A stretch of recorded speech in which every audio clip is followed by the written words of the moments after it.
Makanya ada pertanyaan orang-orang, saya pernah ditanya itu ya bingung tenan. Gus, kalau ada orang mati oplosan misalnya, jenengan datang sholat enggak? Ya datang sholat kan, dia orang mukmin, saya tetap sholat. Kenapa? Ya kan matinya oplosan. Tapi andaikan tokoh yang mati, kamu sholat enggak? Ya sholat kan dia tokoh. Jadi ribet. Fikih itu ribet. Makanya Imam Nawawi nanti ngendikan gini.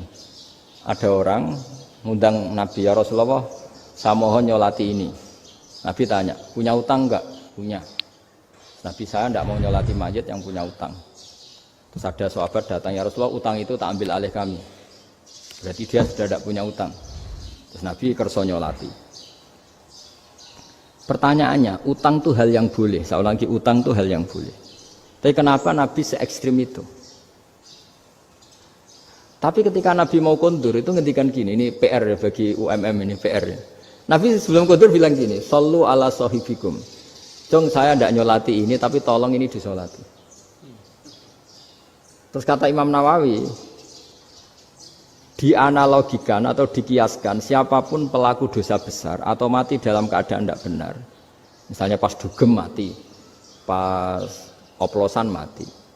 Itu sebaiknya tokoh-tokoh itu enggak nyolati karena nanti dianggap penghormatan. Misalnya ketua PP Muhammadiyah rektor nyolati wong mati oplosan kan keren. Mati oplosan disolati rektor. Ya sudah, tapi kalau enggak disolati nanti ada tradisi yang keliru yaitu janazatul muslim tidak ngalami disolati padahal siapapun yang muslim janazahnya harus disolati. Makanya setengah-tengah ya rasa rektor lah, satpam pokoknya kudu tetap ada yang sholat gitu. Itu kata Imam Nawawi. Jadi ketika ada orang mati nggak benar, itu sebaiknya tokoh-tokohnya nggak ikut nyolati, tapi awamun nas orang kebanyakan ikut sholat.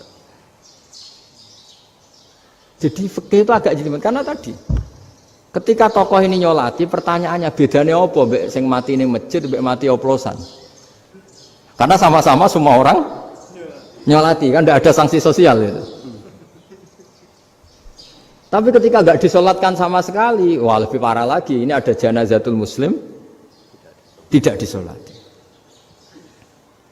Sehingga kata Imam Nawawi ini hebatnya Nabi tengah-tengah. Jadi Nabi kundur, jong saya tidak nyolati tapi sallu ala sahibikum. Ya tapi ini kamu harus nyolati. Kata Imam Nawawi, orang yang mati bunuh diri, orang yang mati oplosan, orang mati secara enggak benar itu asal dia muslim tetap wajib disolati karena sholat ini hakul muslim. Kan seorang muslim diantara haknya apa? Ketika mati dikafani, dimandikan, disolat. Tapi ini masalahnya matinya pas murtakibul kabiroh, pas melakukan dosa besar. Dan itu sebab kematiannya. Kalau dia oplosan, kan sebab matinya ya karena oplosan. Ya kan terus ribet. Mau disolati oleh apalagi misalnya kita ketua ulama, udah terkenal wali, wah keren, mati oplosan itu disolati wali kan ribet kan? Nanti yang repot malaikatnya. Itu ya ini yang nggak kata bahaya. Saya pernah baca kitab itu yang repot malaikatnya. Itu ada yang bilang gini, orang yang punya hutang itu pasti nanti hisabnya berat, diaudit malaikat sampai bisa nyaur hutangnya. Sementara malaikat kena konstitusi, kalau Nabi mendoakan harus mustajab. Ini kan ada dua hukum yang berlawanan. Sekali Nabi berdoa, Allahumma ighfir lahu warhamhu, itu harus dituruti malaikat. Enggak boleh doanya Nabi enggak dituruti malaikat. Sementara aturan Islam juga harus dituruti bahwa orang yang punya utang harus tersandra oleh hutangnya. Lain nak sing dunia Pak Haris kan, enggak tekno.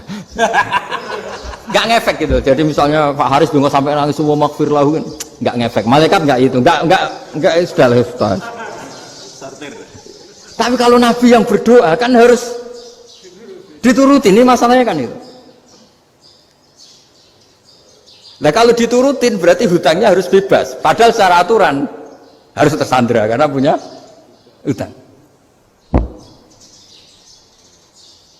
Dan nanti sama kalau yang mati oplosan ini yang doain wali, kok wali sampai Allahumma ighfir lahu. Doanya wali kan harus terkabul.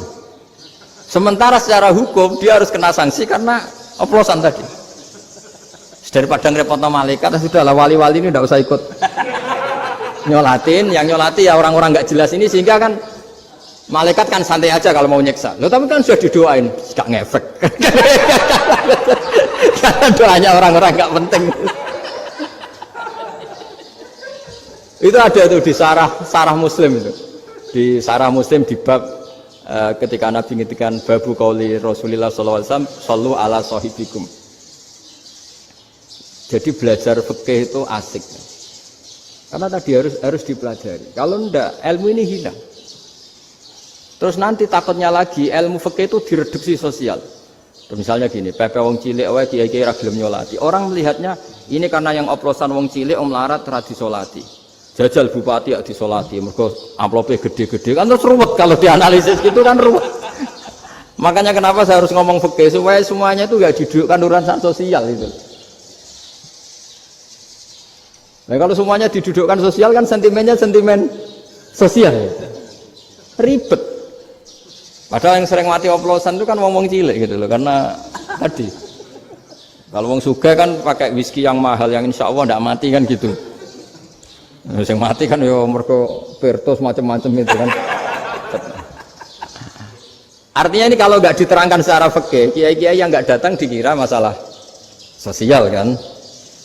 PP salam tempel era gede terus nggak datang kan terus jadi ribet.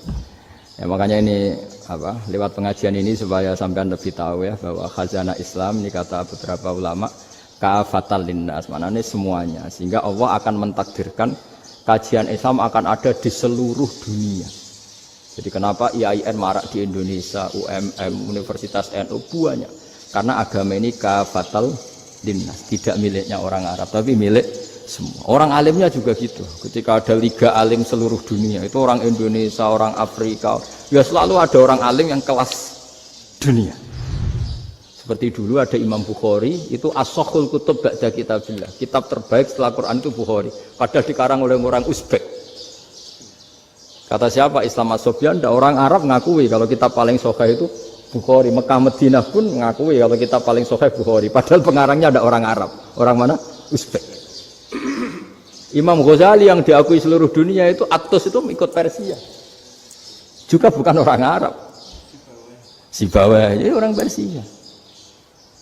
Nah, ini yang belum ada orang Malang ini, tinggal PR gitu. Ya nyusul ya, ya saya kira demikian. Assalamualaikum warahmatullahi wabarakatuh.